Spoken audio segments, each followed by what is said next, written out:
मित्रों, अभी तक हमने आपको बहुत साधारण सी टर्निंग बताई थी। अब हम आपको स्टेप टर्निंग के बारे में बताएंगे कि स्टेप टर्निंग कैसे होती है सीएनसी मशीन में। ट्रेडिशनल लेथ में तो आप देखते ही हो, इसमें भी किस तरह से की जाती है ये हम आपको बताएंगे। तो इसके लिए हम क्या करेंगे, सबसे पहले हमने प्रोग्राम मैनेजर को खोला। प्रोग्राम मैनेजर में मैं पार्ट प्रोग्राम में प्रोग्राम बनाना चाहता हूँ। मैंने न्यू प्रोग्राम बनाया। न्यू प्रोग्राम में मैंने XYZ रख दिया या स्टेप टर्निंग रख दिया। जो भी नाम रखना चाहो आप रख सकते हो, उसमें कोई वो नहीं है, दिक्कत नहीं है। आप जैसा भी नाम चाहो, बस कोई स्पेशल कैरेक्टर नहीं होना चाहिए। तो ये हमने एक बनाया स्टेप टर्निंग का, ये है। इसको मैंने ओपन किया। ओपन करने के बाद जो पहले में वीडियोस में मैंने इसकी दिया था कि ब्लॉक आपका कैसा होगा, ये सब ब्लॉक की डायमेंशंस इसमें दे रखी हैं। इनके बारे में मैं पहले वाले वीडियो में सब पूरा डिस्क्राइब कर चुका हूँ। Then G96, G54, G96, G18, G71, G40, ये सारे कोड हमने आपको इसमें नीचे लिख करके यहाँ पर बताया है। ये इसकी ड्राइंग है। अब इसके बाद हमने एक एक रेफरेंस पॉइंट एक ले लिया, होम नहीं लिया। G75 X0 Z0, ये होम काफ़ी दूर हो जाता है, तो मशीन में होम न लेकर के मैं कई एक रेफरेंस पॉइंट मशीन में बना सकता हूँ। तो मैं एक ले लेता हूँ G00।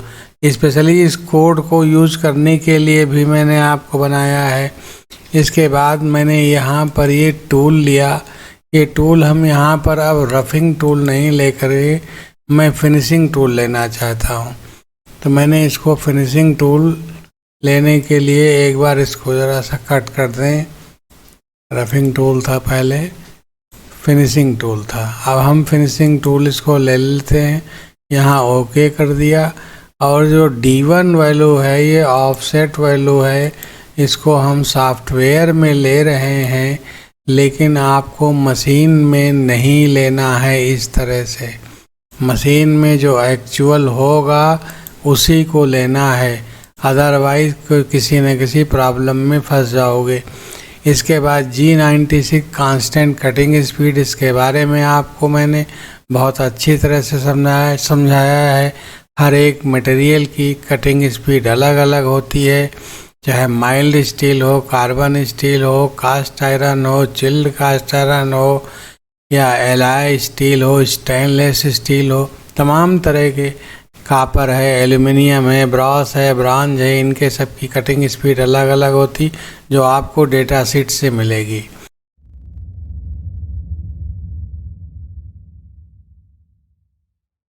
ये हमारे पास ये फिनिशिंग टूल, इसको हम कट कर देते हैं।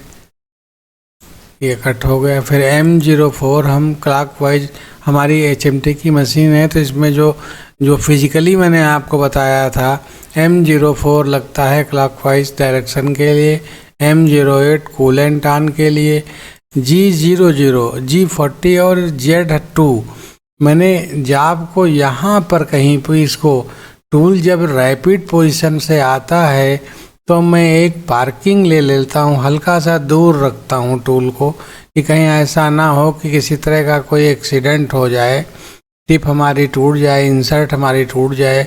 इंसर्ट्स महंगी आती हैं। इसके बाद फिर मैंने ये साइकिल बनाए। देखिए, ये साइकिल के बारे में भी आपको सब पूरा बता दिया था। पहले मैं फेसिंग साइकिल कर रहा हूँ, ये फेसिंग कर रहा हूँ। इसमें से मैंने ये 25-25 माइक्रोन का इसमें हमने ये डाल दिया फिनिशिंग के लिए। इसको आप कम ज़्यादा कर सकते हो, लेकिन मैंने फिनिशिंग टूल के लिए कम रखा है। फिनिशिंग में ये कर दिया। नेक्स्ट में मैं इसी का फिनिशिंग साइकिल बनाऊंगा। पहले वो रफिंग था और अब ये फिनिशिंग साइकिल हो गया। फिनिशिंग साइकिल में ये 3 ट्रायंगल होते हैं। ये भूल से भी कभी भी पहले हम नहीं लगाएंगे। फिनिशिंग साइकिल रफिंग के बाद ही लगेगा, या फिर इसमें फिनिशिंग और वो रफिंग दोनों एक साथ इसमें नहीं आ रहे हैं। कंटूर में अभी बताएंगे आपको कि दोनों आते हैं। ये यहाँ पर फेस हो गया और ये देखिए नीचे का डेटा सब ख़त्म हो गया। एक्सेप्ट कर लिया। दूसरा साइकिल मैंने स्टार्ट किया, इसमें ये देखिए डायमीटर दिया हुआ है। अब इसमें इसको भी एक्सेप्ट कर लिया। सब चीज़ें हैं इसमें, लॉन्गिट्यूडनल ये सब चीज़ें मैं आपको डिस्क्राइब कर चुका हूँ पहले वीडियोस में। इसमें फिर इसका फिनिशिंग लिया, इसी के फिनिशिंग में 3 ट्रायंगल ये लगा दिए मैंने और ये सब डेटा यहाँ से ख़त्म। नेक्स्ट में मैंने ये लिया, इसमें देखिए इसमें रफिंग किया, रफिंग में हमने वही सब लिया, एक्सेप्ट किया, फिर इसी का फिनिशिंग साइकिल बना दिया। ये फिनिशिंग साइकिल हो गया इसी का, एक्सेप्ट कर लिया। और ये नेक्स्ट हम स्टेप पे चल रहे हैं, इस स्टेप पे चल रहे हैं। यहाँ पर हम लास्ट वाले स्टेप पर आएंगे।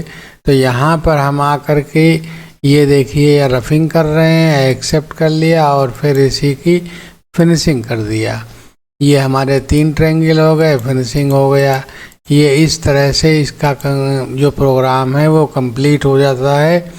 और ये G00 X200 Z150 ये हमारा जो टूल का टरेट है या टूल है वो हमारा यहाँ पर जा कर के ये रुक जाएगा। उसके बाद M05 स्पेंडल स्टॉप है, कूलेंट ऑफ है और ये M30 machine ready to next program. तो ये इस तरह से इसकी प्रोग्रामिंग आप कितने भी स्टेप आप इसमें बना सकते हो, कितने भी स्टेप बनाने हो आपको वो बना सकते हो। ये इस तरह से इसकी प्रोग्रामिंग अब हमने बता दिया आपको। 3-4 तरीके की प्रोग्रामिंग हो गई है ये। अब इसका हम सिमुलेशन देखेंगे कि जो प्रोग्राम हमने बनाया है वो एक्चुअल में सिमुलेट कैसे हो रहा, कैसे चलेगा मशीन में। बिना सिमुलेशन देखे हुए हम मशीन में कभी भी प्रोग्राम को रन नहीं करेंगे। मशीन में रन करना किसी भी एक्सीडेंट को दावत ही देना है, तो एक्सीडेंट ना होने पाए इसलिए हम सिमुलेशन कर लेते हैं पहले। हर मशीन में सेफ्टी पर्पज़ के लिए दिया जाता है। तो ये सॉफ्टवेयर है, इसमें तो कोई दिक्कत नहीं, हम कंप्यूटर पे कर रहे हैं। लेकिन मशीन में अगर ऐसी कोई गलती कर दिया तो फिर बहुत बड़ी प्रॉब्लम में फंस जाओगे। मैं इसको सिमुलेट करता हूँ। आप सिमुलेशन इसका देखिए, ये सिमुलेशन ये देखिए सिमुलेट हुआ, प्रोग्राम सिमुलेशन में चल रहा है। अब इसमें फिनिशिंग साइकिल भी बराबर लगता हुआ चल रहा है। जो हरा पोर्शन है वो फिनिशिंग साइकिल का हो जाता है। अब ये यहाँ पर रफिंग है, जैसे ग्रीन आएगा वो फिनिशिंग का हो जाएगा। अब इस तरह से कंप्लीट हो गया। इसका 3D व्यू आप देख लीजिए। 3D व्यू थोड़ा बड़ा करके आपको दिखा रहे हैं। 3D व्यू में सिमुलेशन आप देखना चाहें तो 3D व्यू का सिमुलेशन भी देख सकते हैं किस तरह से होता है। तो इसको मैंने 3D में सिमुलेट किया, इसको भी देख लीजिए। ये देखिए इस तरह से 3D में सिमुलेट होता है। 3D में सिमुलेशन ऐसे चलेगा। तो आप तरह तरह से आप देख करके जब प्रोग्रामिंग करेंगे उस समय आपको ये पूरा आइडिया हो जाएगा। प्रैक्टिस करनी पड़ेगी, बिना प्रैक्टिस के नहीं आएगा। ये प्रैक्टिस के बिना कुछ भी नहीं आता है, तो ये क्या आएगा। अब हम डिटेल्स में जाते हैं। डिटेल्स में जा कर के देखिए एक कट आया यहाँ पर। कट को एक्टिव किया मैंने। अब ये हमारा कट एक्टिव हो गया, लेकिन कट देखिए यहाँ तक नहीं गया। तो अभी हम जेड में माइनस तक चलेंगे, वाई में चल रहे हैं हम, जेड में माइनस तक चलेंगे तो ये दूर तक और कट हो जाएगा। इस तरह की कटिंग भी करके हम देख लेते हैं। तो ये हमारी स्टेप टर्निंग का ये लास्ट वीडियो है। अब हम स्टेप टर्निंग के बाद यहाँ पर हम कार्नर के बारे में, इनके बारे में बताएंगे।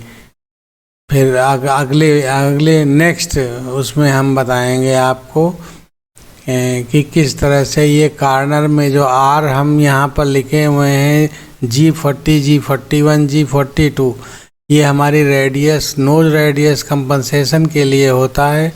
तो ये नोज रेडियस कंपनसेशन जब हम रेडियस बनाएंगे वहाँ पर ये लगती हैं। तो आर हम जब भी बनाएंगे तो ये हमारे यूज होंगे प्रोग्राम में, ये जी कोड हमारे यूज होंगे। इस तरह से हम प्रोग्रामिंग अभी नेक्स्ट में बताएंगे आपको। धन्यवाद।